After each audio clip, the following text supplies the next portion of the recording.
I'm Robert Hutchings. I'm diplomat in residence here at the Woodrow Wilson School. Welcome. It's my great pleasure to introduce Larry Korb, former Assistant Secretary of Defense and currently Senior Fellow at the Center for American Progress, and Max Bergmann, who is Deputy Policy Director at the National Security Network, who are co-authors of the report, Restoring American Military Power Toward a New Progressive Defense Strategy for America, which is the subject of their talk. Tonight they will talk in turn for about a total of 30 to 40 minutes, and there'll be plenty of time for questions afterwards. Let me just say a few words about their backgrounds. In addition to his earlier service in the Pentagon as Assistant Secretary and his current position at the Center for American Progress, Dr. Korb has served as Vice President and Director of Studies at the Council on Foreign Relations, as Director of the Center for Public Policy Education and Senior Fellow at Brookings, as Dean of the Graduate School of Public and International Affairs at University of Pittsburgh, and as Vice President of Corporate Relations at the Raytheon Corporation. He has written 20 books and more than 100 articles on national security issues. Max Bergmann, prior to joining the National Security Network as Deputy Policy Director, was Research Associate for National Security at the Center for American Progress.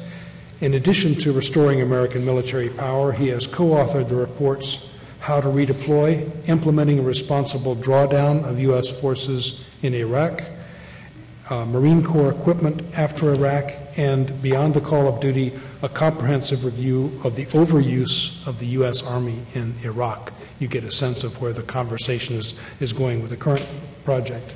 So I believe, Max, you will lead off. Yeah. So welcome. Thank you.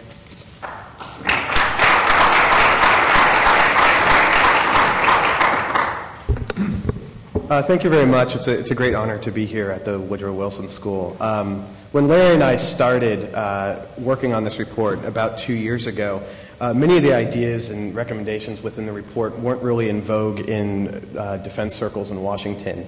But yet, over the course of the last 2 years, many of the things that we've advocated now appear to sort of be set, have become part of establishment thinking on defense policy, and sort of have become kind of the standard arguments and speeches made by many defense officials, such as Admiral Mullen here last week.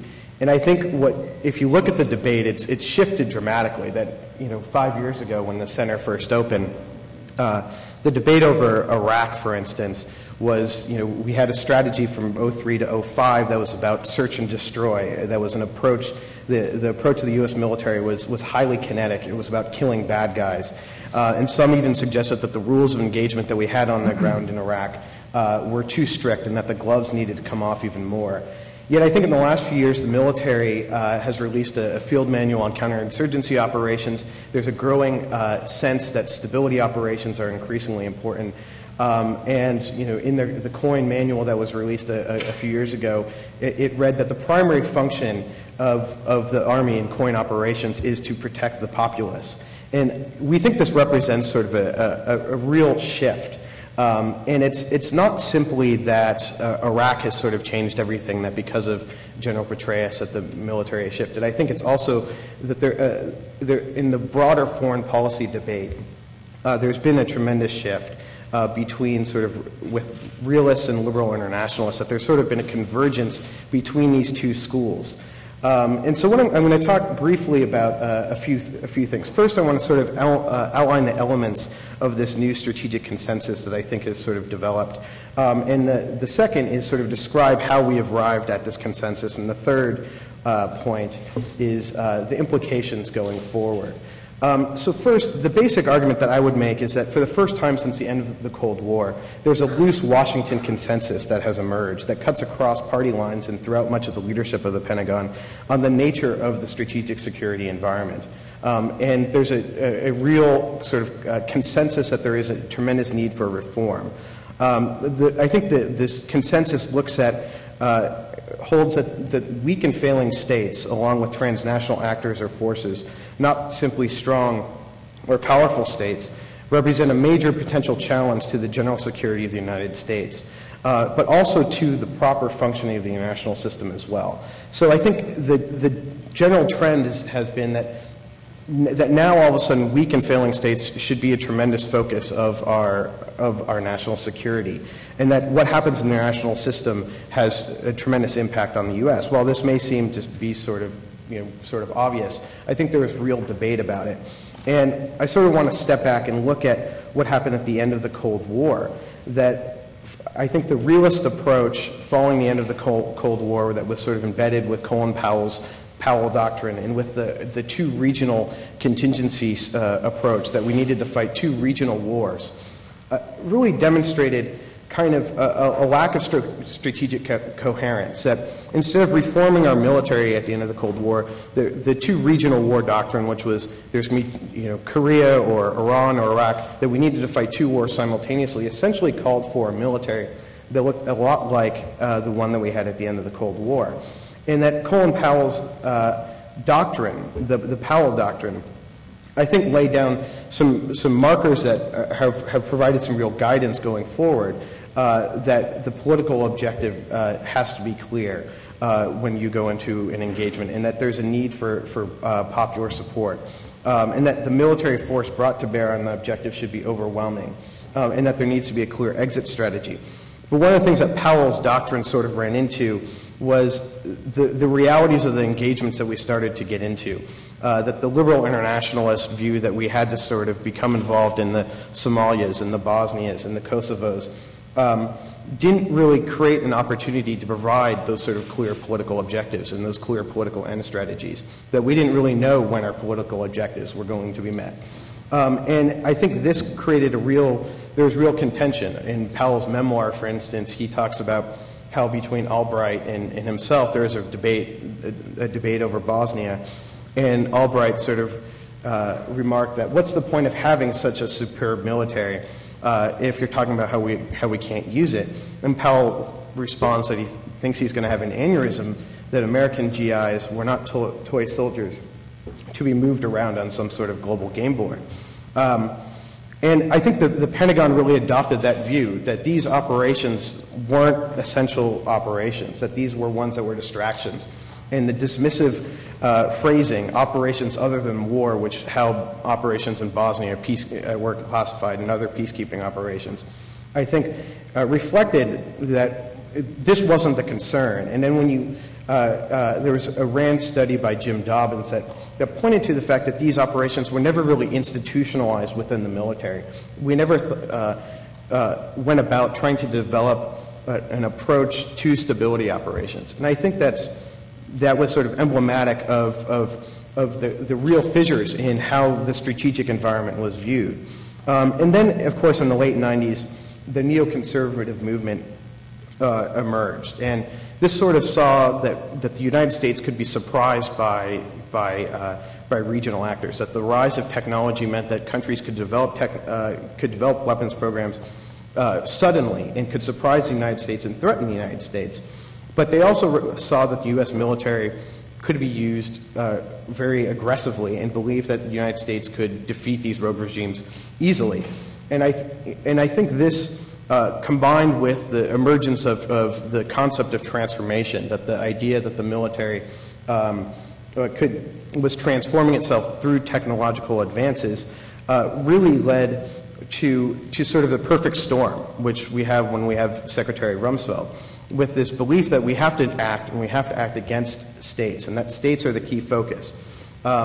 Yet that the sort of shift that Rumsfeld sort of challenges Powell by arguing that it's not about overwhelming force, but it's about overmatching power. That, in other words, Rumsfeld sort of believes that in modern warfare, the number of troops we have is less important than having superior firepower. And he pointed to the fact that when Baghdad fell, there were little more than 100,000 American troops in Iraq.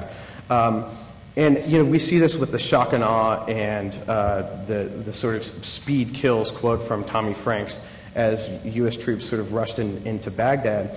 And what obviously happened in the aftermath of the war was the recognition that when we use our military, we're going to be able to destroy things very quickly. But the difficult and challenging part is going to be rebuilding.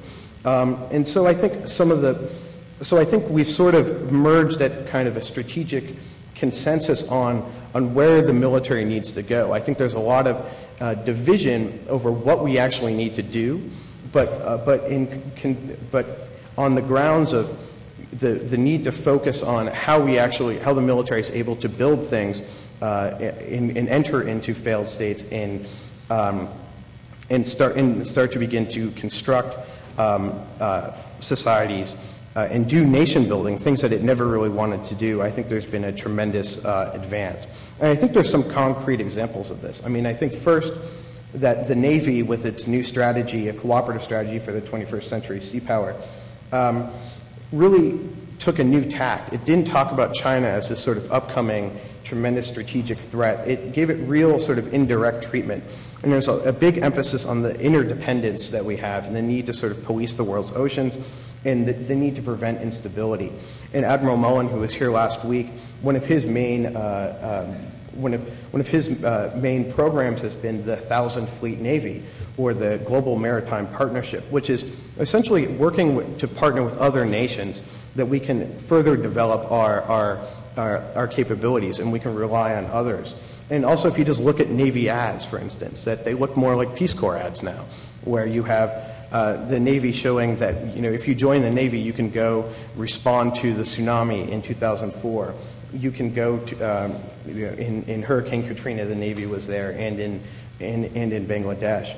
But I think the crucial change that's happened is within the ground forces. There's been a shift to counterinsurgency practices, and that the release of the COIN manual, but also the Stability Operations Field Manual that was released in October, I think represents a real new direction that the military is trying to sort of push itself in, especially for the ground forces. And then the final point that I'd like to make is just on the coordination across agencies. I think there's a new recognition that this is tremendously important, that if you looked at Senator Clinton, or now Secretary of State Clinton, when she was sworn in, Secretary Gates was there. I mean, that was sort of a real indication that there's a better need to develop our civilian capabilities. That if we're going to do counterinsurgency tasks in Afghanistan, it's not so much about military force as much as about developing our civilian capabilities to help do aid in economic reconstruction and other activities. And so I think where we're left with is that there's a consensus that there's a need for reform, and there's sort of a consensus on the strategic environment, that the world, that we sort of know that the future engagements that the military is going to be confronting are going to be irregular challenges, that we don't have to be as obsessed and as solely focused on state-centered conflicts as we have been in the past. But despite this sort of emerging intellectual consensus in Washington, there's a tremendous bureaucratic challenge within the military, especially with the defense community and with Congress, and with, you know, we see this with the stimulus packages and the effort to push ahead traditional conventional weapons programs mean that there's really a long road ahead for reform. But let me now toss it back to Larry, so Larry can sort of talk about what we think needs to happen.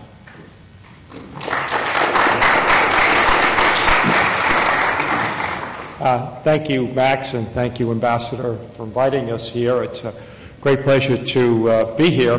One of the nicest things when I was a dean at Pittsburgh was to come here and meet with all the other deans of the schools of public and international affairs. Max has, I think, outlined it very well. We all agree, Washington consensus, but any of you who've ever been in government or any other organization know it's one thing to agree in general, it's another thing to get it done specifically.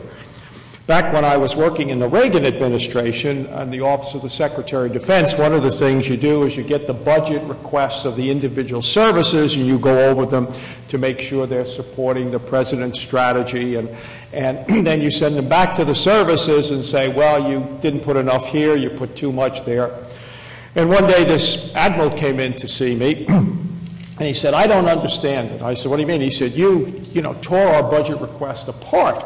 And, you're one of us. I had spent a couple of years as a naval flight officer back in the 60s, and I taught at the Navy War College, so I knew a lot of them. And he said, why'd you make all those changes? And I said, Admiral, because you didn't follow the Secretary's guidance and the President's strategy. He said, that's the problem. I said, what's that? He said, he has the wrong strategy. And that, of course, is the problem. I mean, I hear people going around and they're saying, you know, for example, Secretary Gates, when he came in, said, you know, we spent too much on defense and not enough on diplomacy and foreign aid. And he said that when he first came in. Yet his first budget that he sent up to the Congress had a larger increase in defense than the total budget of the State Department. So it's easy, and I noticed that when Senator Clinton, now Secretary Clinton, came in, she said, you know, we have the 3 Ds. We got defense, development, and diplomacy, and we're spending like 90% on defense. And that's true. And are you going to be able to change that? And you see this interesting charade going on here in Washington right now. The new administration has told the Department of Defense that your budget for 2010, your ceiling, this is the budget that they're working on right now, is $527 billion. And what happened when they said that, all of the right-wing press, Fox News and the Weekly Standard and Bob Kagan and the American Enterprise Institute said, Obama comes in, just like all the Democrats, and he's cutting defense 10%. Well, 527 for 2010 is the number that Gates and Bush last year said they would get. But what happened was, this fall, Gates must think he's not going to stay or anything. He said, well, why don't you, the military, Admiral Mullen and stuff, prepare what we really need for next year? Of course, they came up with $587 billion. Once the $527 billion was, set by OMB, that study was released. And so now you have this battle where if you're going to try and hold defense spending at a certain level, you're going to, have to deal with it. So that's the first thing. And of course, we argue on the thing, look, you should have a unified national security budget. Secretary Clinton is exactly right, and hopefully your former dean or dean on leave is going to be able to make that happen. Because let me tell you, for example, the way that it works. The Department of Defense last year spent $13 billion on missile defense. Right? And theoretically, that's supposed to protect us if somebody would shoot a missile at us. If, in fact, somebody was going to shoot a nuclear weapon or try and get a nuclear weapon into the United States, would they shoot it with a return address, or would they try and smuggle it in, for example, on a container ship? Most probably do it on a container ship. But we spend more on missile defense than the entire Coast Guard. But you can't make those trade-offs now because you've got defense over here and they got their number and state gets its number. So one of the things we have to do, now a lot of people say, well, the Congress won't do it. Well, okay, it's tough in the Congress, but there's no reason why the administration can't do that. And then until you do that, you are not going to have the 3 Ds, as Secretary Clinton said, in balance. Now, the next thing to keep in mind is, there's a consensus, we ought to spend more on counterinsurgency and the ground forces and all that, but I look at the budget chairs, they hadn't changed. Gates' first 2 budgets didn't change.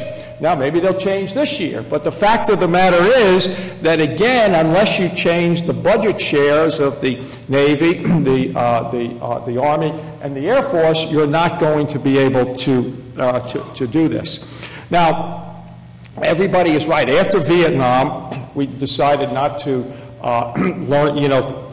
internalize those lessons in counterinsurgency, but that was done deliberately. We said no more Vietnams, the Nixon Doctrine, no more wars in Asia.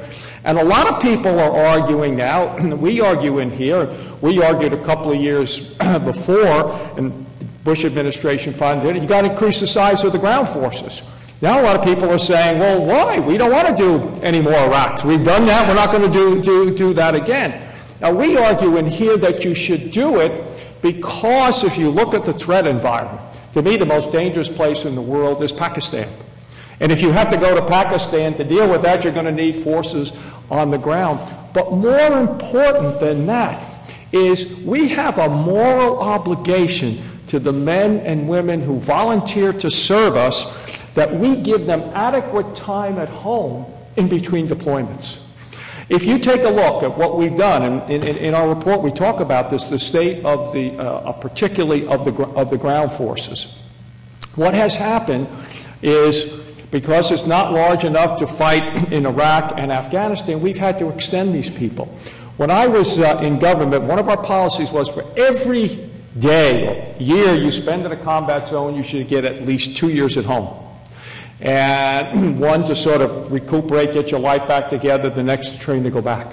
These young men and young women are lucky if they get a year. They get 15-month deployments. And so what are you seeing? Army set a record for suicides last month. And the next thing is that the Army that we set up, and the interesting thing Max was talking about it, Don Rumsfeld wanted to cut 2 divisions from the Army before September 11th because of this technology thing, and we're talking about adding 2 more divisions to the Army. But one of the things that, again, is important to keep in mind, we try and make this point. Our volunteer military, particularly the Army, is not set up to fight long wars. All of you young men in here, when you turn 18, you registered. Why do you think you registered? Because when we set up the volunteer military, we set out we'd have a comparatively small active duty army. Because when we ended the draft, those of you may remember the good old days of the draft, you got $80 a month when you got in. We're now going to pay a market wage. And it's hard to recruit people for the Army. So we would have a Guard Reserve, which we would resource for the first time, and they would be a bridge to conscription for a long war. Nobody wants to do it. Both parties don't want to do it. And so what's happened? The ground forces, particularly the Army and also the Marines, 3, 4, 5 combat tours. And it's no wonder then that you have the problems.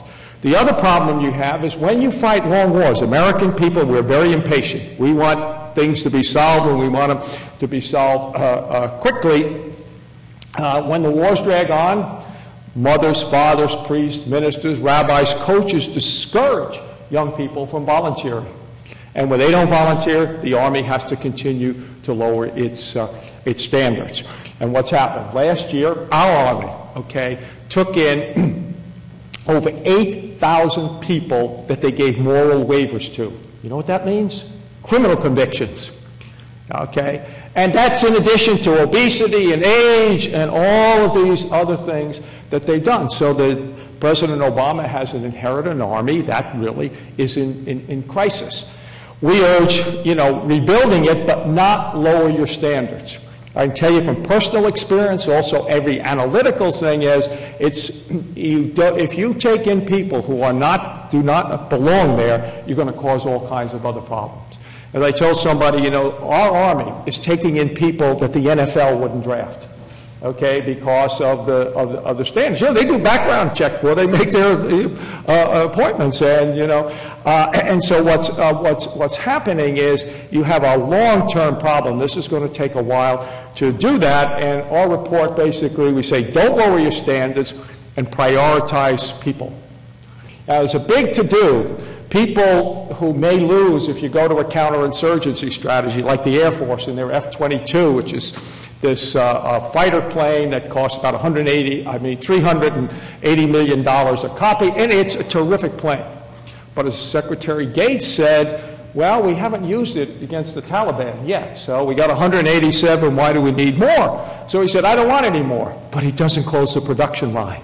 So what's happened now, the argument sort of, we used to talk about something else being the last refuge of scoundrels, now it's the stimulus.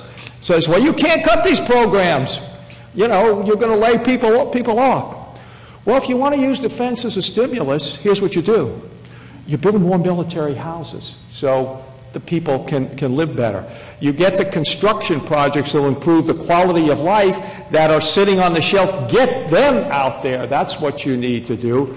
The next thing you should do is do what the Army and the Marine Corps call reset. Max and I did a previous study, is when you buy, a military buys a piece of equipment, they assume, like, if you buy a car, well, it's going to last for 5 years, okay? And you make your financial plans accordingly. Well, you put equipment tanks and trucks and all of these things in the harsh environment of Iraq and Afghanistan. If they're not destroyed by improvised explosive devices, they can be just worn out. So you've got a bill, which Congressman Murtha says could amount to $100 billion. Well, where do you fix those things and make them? Places like Ohio and Michigan that can use it. So let's go ahead and do that. And if we do that, eventually we can bring defense spending down if we ever decide that we're going to try and balance the budget. I mean, I used to spend my life worried about balanced budgets. Nobody does that anymore, you know, with the deficits. But the fact of the matter is, at some point, we're going to have to do that. Now, we talked, Max talked about the Powell Doctrine, and I had the privilege of working with General Powell for a couple of years, and actually it was the Weinberger Doctrine. My boss, Cap Weinberger, came up with it, and it was sort of a reaction to Vietnam. Okay, don't go in without enough force. Make sure that you have an exit strategy and the support of the American people. Well, that's what you need to do. If you're going to go to Pakistan, for example, you better lay it out to people. The Rumsfeld Doctrine was just the opposite of the Powell Doctrine. The Powell Doctrine is, all right, let's take a look at, what we need and assume that while we hope for the best, plan for the worst. Rumsfeld was, no, we'll plan for the best. And so we won't send, enough troops in there. And regardless of your position on Iraq and Afghanistan, the fact is matter, we didn't send enough troops in there, and we didn't level with the American people. And again, this is so important. We emphasize this. If you're going to go to war, you better level with the American people. Back in 2005, I was here at a conference that the Wilson School put on for their project on security, and one of the people there was Francis Fukuyama, who wrote the book, The End of History. And he said this at the time, basically, if you had told the American people, you're going to go to Iraq and over 4,000 dead now, $1 trillion, at least 60,000 wounded. And one of the things we found out in doing this, you know how the Army counts wounded. If you get shot or an improvised explosive device blows it up, okay, you're wounded. But if I'm behind you and I run into you because your thing's been blown up and I get hurt, that's not a wound, okay? I'm not wounded, okay? So the fact of that is, it's probably close to 60,000 wounded, so Iraq could have an election. You'd have been laughed out of the ballpark. That's not what we were told. Now, President Obama is going to be doing an Afghanistan review. Well, people say you might be there 10, 12 years. Well, you better level with the American people before you send 30,000 more troops there. How long are they going to be? What's their mission? Is that the right number? Is it too late to do it? But you need to level with the American people. Now, let me conclude with this point, make 2 points. One, we should no longer wage preventive wars. Now, everybody talks about Bush's doctrine of preemption. It's not.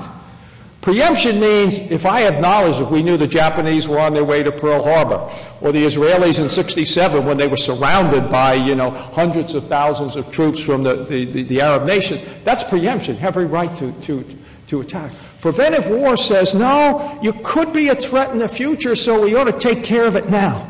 And that's what Iraq was. Saddam was not an immediate threat. Bush never used those terms. But it could be, so therefore we take action. No, we don't need to do that because 9/11 did not change everything. Containment and deterrence still work.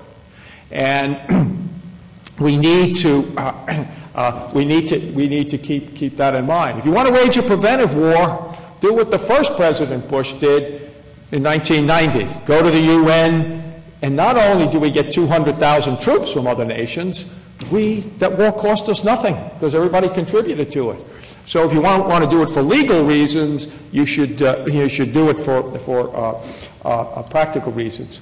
And then the final thing is, you can make hard choices. That $527 billion is more than enough. In fact, I think it's maybe even more than need. That's the Bush number, after all. It would require making hard choices, and you can do it.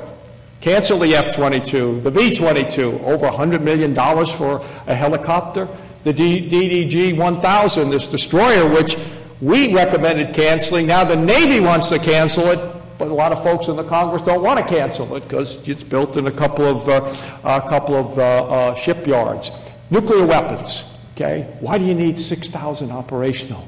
You go down to 1,000, you'd save about $20 billion, and more than that, you would provide a great example for this whole question of proliferation. So it can be done if you keep the principles in mind and get your strategy in line with what you want your troops to do. But in the final analysis, make sure you get it done in the budget, because if you don't, those words won't matter. Thank you very much.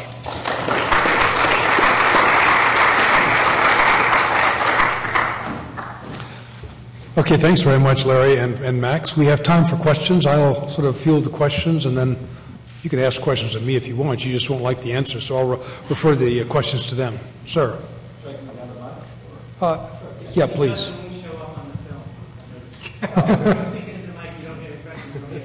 Right. Hi, Dr. Korb, Mr. Bergmann. Thank you for coming here today. I have a question. Well, the idea has been floating around in some circles that we just can't afford, if we ever could afford, to really build two militaries, one for conventional war and the other for future small wars or regular wars, counterinsurgencies in the future. Now, when Admiral Mullen was here just a week ago today, he suggested that, on the tactical side, you could build a fighting force that's tactically ambidextrous, able to train for both small wars and big wars, but that still leaves a problem of procurement, which is one that was really at the focus of your 2007 report. Now, even if we do tighten up our budget in the way that you're suggesting, cancel the F-22, B-22, decommission some nukes, build some of the other programs of which you were speaking, the question is that I have is whether we're still going to be left with a choice between preparing for one kind of war more so than the other, and whether which one is a priority, and then if so, which one, and is it really a zero-sum game? Now, let's get defense spending in perspective here.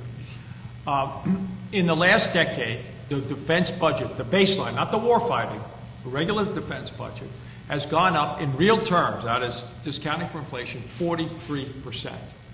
We're now spending more than we did at the height of the Reagan buildup in the midst of the Cold War, even if, again, if you control for inflation. If you add in the war cost, in which the services buy a lot of things that technically they speaking is shouldn't the supplemental. The last supplemental had 4, F-22s in it. That's not a problem, okay? And one of the things that drives me crazy, I'll say this about Gates and Mullen, is they're talking about both sides of their mouth. They say, oh, well, we need to have more people from the other agencies. Well, good. How are you going to get them if you don't give them some money? I mean, they were saying for the longest time, well, in Iraq we do what we must. In Afghanistan we do what we can. Why? Afghanistan is where the attacks came from. But now all of a sudden, we got Afghanistan. Listen, there's more than enough money to do and have a force that can handle all those. We spend, if you count the supplements, more than the rest of the world combined. Okay? So, I mean, it's not a question of money. It's a question of making tough decisions. I mean, we're not getting rid of it. You're going to have 187 F-22s. 187 of these planes that were built to fight Soviet MiGs, which there are no more. And I think also, I think you're getting at two different things, or 2 points, really. That there's a debate, it's really with the ground forces. And do you specialize the training of the ground forces to be sort of truly focused on peacekeeping, counterinsurgency, and will that degrade their ability to do conventional operations? And I think, their general Scales, I think, describes it as the need to treat soldiers as sort of a fine wine, that they should get better with age. And there needs to be a lot of emphasis on training, and I think this is part of what we're talking about by the focus on people, that it's about giving when our soldiers entered Iraq, they had to do all these different things, whether it was civil affairs, whether it was being the mayor of a town, being an arbiter in local, criminal disputes. They had to do all these things. So I think the training is going to have to sort of be really broad. And the second thing is on procurement, and this is where Gates has talked about the need to look at sort of cheaper equipment. That when we develop long-term weapon systems programs, they have to be sort of 99% effective. They have to sort of solve all the problems that we're looking to solve. And what Gates was sort of pointing to is maybe we need to just be 75% effective. Maybe we need a vehicle, for instance, that can protect troops from IEDs, but it also has enough armor to be secure. And so we went out and built the MRAP, but we had to go around sort of normal Pentagon procedures to build this vehicle that protect our troops from IEDs. So I think that we can get the money by rebalancing priorities, but then we're not talking about buying new fancy equipment. It's looking at ways to sort of to invest in mass, I think, over this sort of the smaller, the more expensive high-tech weapons programs that we've been investing in. Thanks. Yes, sir. Could you come to the microphone, please? You have to do that. You're on TV. I'm interested in reinvigorating, if that's the right word, the ROTC program. It seems to me if the goal is to get more and higher quality people into the Army, you want to do something to encourage them to join the ROTC and commit to a career in the military. That's what happened with my son, by the way. And he had a very good experience.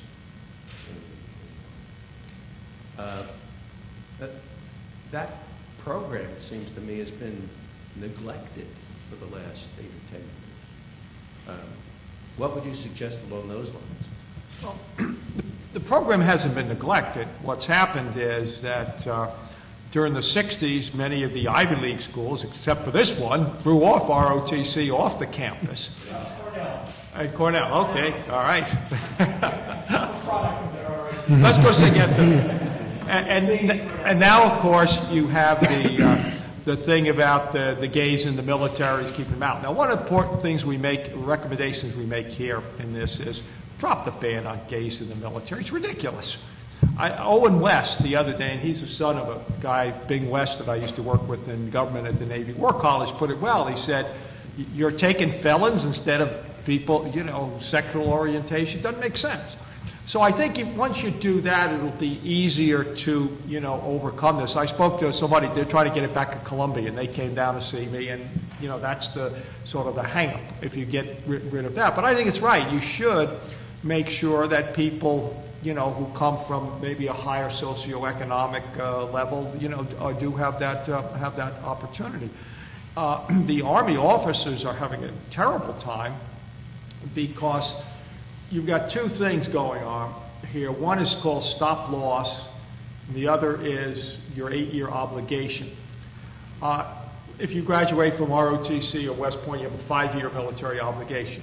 Well, if you have these constant deployments, your family says, look, when does this end? Well, I'm going to be in Afghanistan, another 10 years, So you want to get out. Well, if your unit's notified you're going to Iraq or Afghanistan, you can't get out till they come back. See? That's called stop loss, and I would call it a backdoor draft. I mean, we don't do.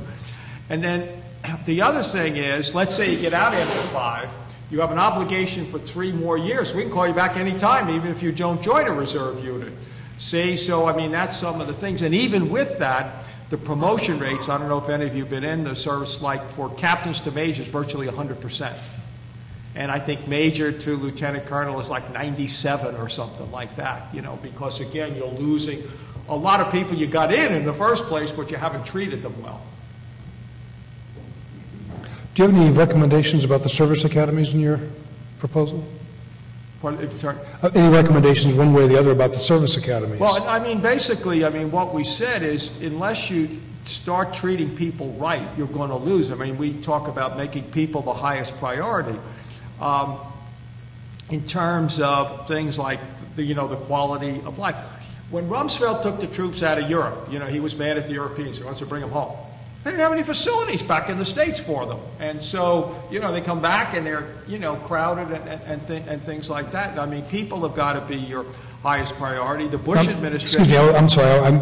was talking about the service academies, West Point, Annapolis. To get in? About the recommendations one way or the other, about expanding them, abolishing them. No, I think they're the right, go ahead, Victor. Well, we didn't really make any specific recommendations on those. In previous reports, we pointed to, the Marine Corps with their Cultural Learning Center and the need to sort of, I think, expand those aspects of retraining and trying to develop linguistic capabilities. The fact that, troops have been in Iraq for now going on to the 6 years, and the knowledge of Arabic is still very thin, and that we can't necessarily correct those problems, but there's ways that we can seek to address them. Yes, sir. I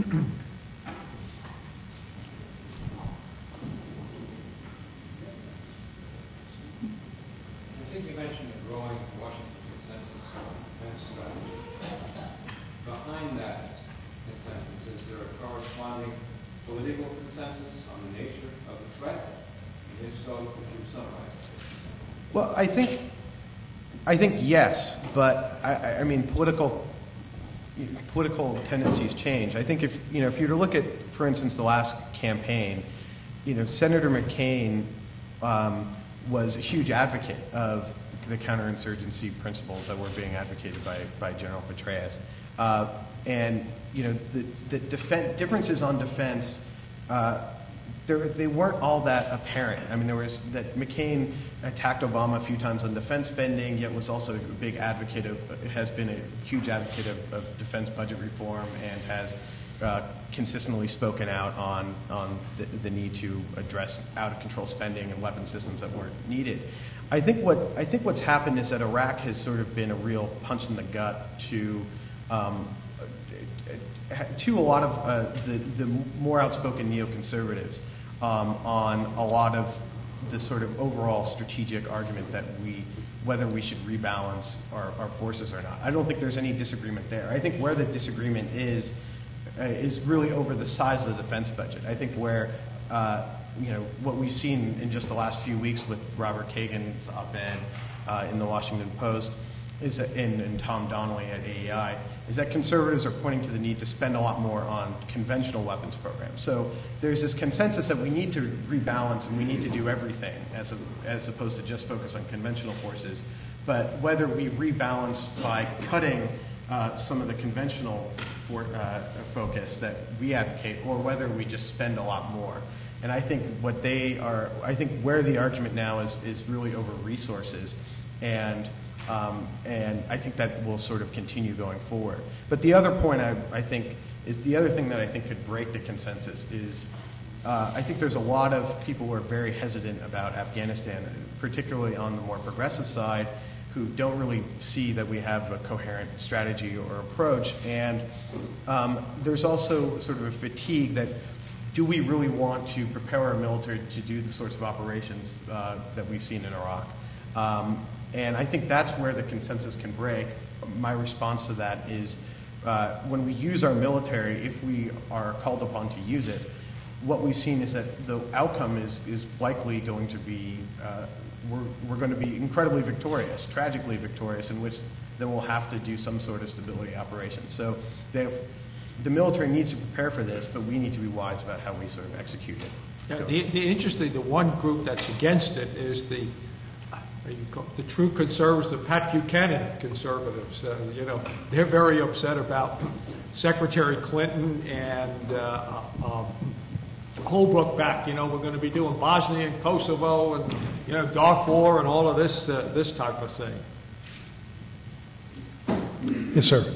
I also am a product of ROTC, and I had 7 years active as a field officer. So I understand some of the problems from my time. Anyway, and I think the next major theater of operations is going to be Afghanistan. And there's more or less a consensus on that. Now, haven't we learned from the Russian experience when the insurgency, the tribal people, with our assistance, of course, we know all about that, drove the Russians out? Haven't we learned from this as we begin to build up forces in Afghanistan now? The last number I read was 30,000 men or something like this. Iraq is being cut back. Afghanistan is raising up. Forget Pakistan for the moment. I understand Afghanistan and the border with Pakistan is important. But haven't we learned from the Russian experience who got beat by these same people that now we're going to be fighting? Let me, you raise, I think it's a terrific point. And I don't want to keep quoting the stuff we've done, but if you go on our website, we did a report on Afghanistan back in 2007 and basically said it may get to the point you're talking about. It doesn't have to.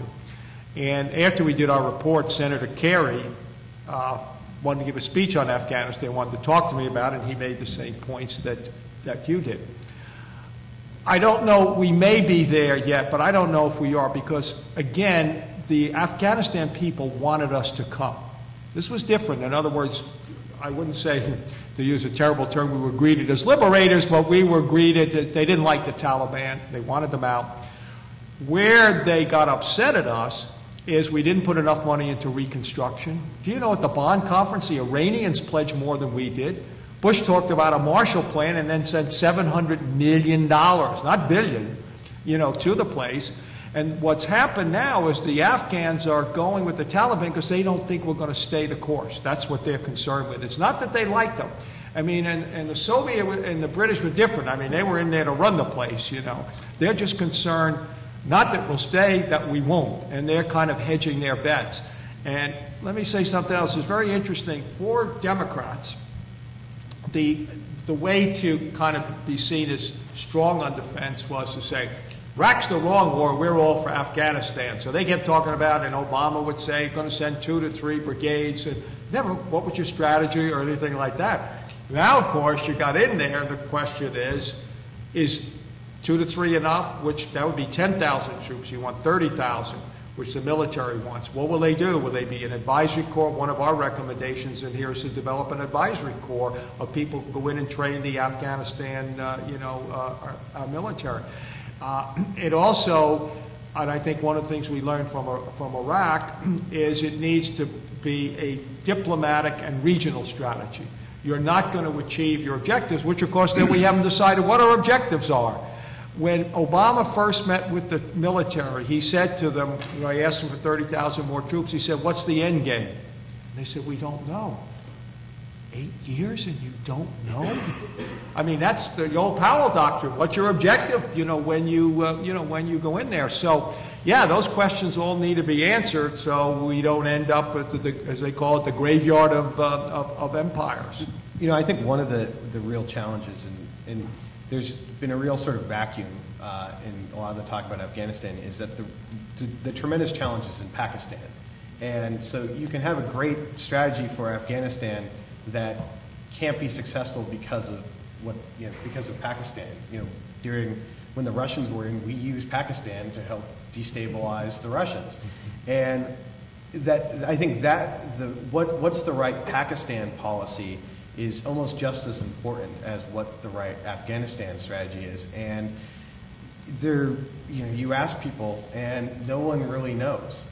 And there's the Biden-Lugar bill, which is, I guess, will now be the Kerry-Lugar bill, which will seek to sort of provide assistance funding in the Fatah regions of Pakistan. We'll try to make military funding to the Pakistani military conditional on counterinsurgency operations. I mean, all of this is, I think, a good start, but there's a tremendous, we're dealing with a very intense strategic challenge with Pakistan, a country with nuclear weapons, a potential conflict with India, and I think unlocking the Pakistan challenge is going to be just tremendously difficult. And so anyone who talks about an Afghanistan strategy without talking about Pakistan, that it's pretty meaningless. Since you're into historical analogies, a lot of people are comparing to Vietnam in the sense that the North Vietnamese always had a sanctuary that they could keep coming back, for which these people, when they go into Pakistan, sort of regroup and then come back in again. Well, in Korea we had KMAG, and I remember KMAG, and without the American Army, KMAG would have lost terribly. So, the Korean Iraq would have lost terribly. So KMAG is fine, sounds good, but it doesn't work. Because you got to have the boots on the ground, and it was the U.S. soldiers that brought us to a good standstill in Korea. Now Korea was a different theater of operations. Obviously, But I'm very concerned about Afghanistan. Well, you should be. Look, you know, the Russians got beat up bad by these insurgents, the Taliban guys. Now we're fighting the same guys, and they have the same weapons that we gave them. I don't know what's going to happen in Pakistan. So I'll leave it to you guys. That's the next lecture. Well, to go to your original question, we've talked about the Powell Doctrine. Part of the Powell Doctrine was a continuous reassessment of the relationship between mission and resources. And 30,000 more troops, if that's what it comes to, will presumably buy some level of security, but it won't buy much. I mean, it certainly won't stabilize a country as complicated as that. I mean, I'm not sure any number would, but the number would be closer to 500,000, I would guess. And nobody's talking about that. So the mission has to be not only has to be carefully defined, but constantly monitored and reevaluated as circumstances inevitably change. Yes, sir.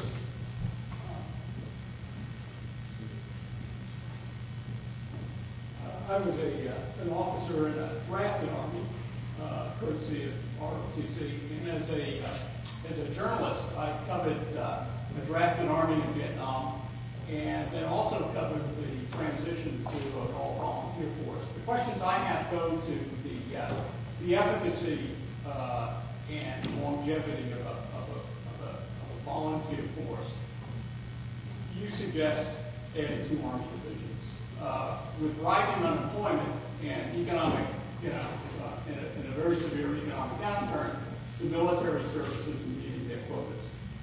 But they weren't before, and the evidence was in the waivers. It seems to me that the volunteer army worked very well when it didn't have to fight extended wars. So isn't there an internal contradiction between the possibility of very labor-intensive, troop-intensive conflicts that last for a long time and an all-volunteer force, right? And how do you address those long-term issues? Well, if you go back, and since you were there, you know that's why we kept draft registration, so that when you had a long war, you would use it. And in my feeling, if you didn't use it now, when are you going to use it? And we paid the price for it. And the people who paid the price are pretty much these young men and young women who keep going back. I mean, the RAND Corporation estimates 300,000 people have PTSD. One of the points we make in here, they didn't prepare for long wars, so the VA is overwhelmed. And, you know, I mean, it just, yeah, I mean, I agree with you. I think that you've got 2 things that may turn it around. One, unfortunately, is the rising unemployment. The other is you have a president who I think can inspire people for national service, whether he can do that. One of the things when I came into government, we got Reagan to make a recruiting commercial. Okay. He was terrific at it. When I suggested that, everybody said, oh my God, no, I don't know where they took it to him. He's a great idea. And whatever else you may think about him, he was an inspirational leader, and that, you know, helped us, as well as the 81-82 recession, to turn things around, because they were in a mess in the 70s. You remember, the Army didn't even know what the commercials were. Their first commercials were, today's Army wants to join you. Well, who do you think you get? Any advertising person, you're appealing to the wrong people. People said, well, I get up at 10 o'clock, you know, I have a few, okay? And then we finally got around, be all you can be, we're a country, not a company. In other words, appeal to patriotism. And then maybe with the decline, I mean, even though we have, the casualties in Afghanistan are up, they're nowhere near where they were in Iraq. So you might be able to do it. Now, the interesting thing is the military leaders fought like heck against ending the draft. Now they're fighting like heck to end the volunteers. They don't want the draftees because they don't want to see that again. So you're kind of caught between a rock and a hard place. And when Charlie Rangel introduced his draft thing, it got no votes, not even his.